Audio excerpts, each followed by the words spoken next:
M Jinadevan സ്മാരക പഠന ഗവേഷണ കേന്ദ്രം സംഘടിപ്പിച്ച വനം പശ്ചിമഘട്ട പ്ലാന്റേഷൻ സെമിനാറിൽ ഇടുക്കി വികസന കമ്മീഷന് രൂപം നൽകി. 12,000 കോടി രൂപയുടെ ഇടുക്കി പാക്കേജിന്റെ ഗുണം ജില്ലയ്ക്ക് പൂർണ്ണമായി ലഭിക്കാനാണ് വികസന കമ്മീഷൻ പ്രവർത്തിക്കുക.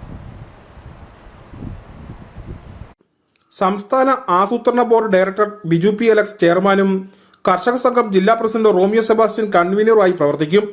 ആസൂത്രണ ബോർഡ് കാർഷിക വിഭാഗം മേധാവി എസ് നാഗേഷ്, സംസ്ഥാന ആസൂത്രണ board deputy director doctor BM Anilkumar എന്നിവരും വിദഗ്ധരും കമ്മീഷനിൽ ഉണ്ടാകും.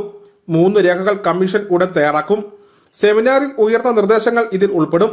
തദ്ദേശ സ്ഥാപനങ്ങളുടെ പ്ലാൻ ഫണ്ട്, തൊഴിലുറപ്പ്, കിഫ്ബി, സർക്കാർ സ്കീമുകൾ, സന്നദ്ധ സേവനം ഇവയെല്ലാം ഉപയോഗപ്പെടുത്തിയുള്ള സംയോജിത പരിപാടി നടപ്പിലാക്കും.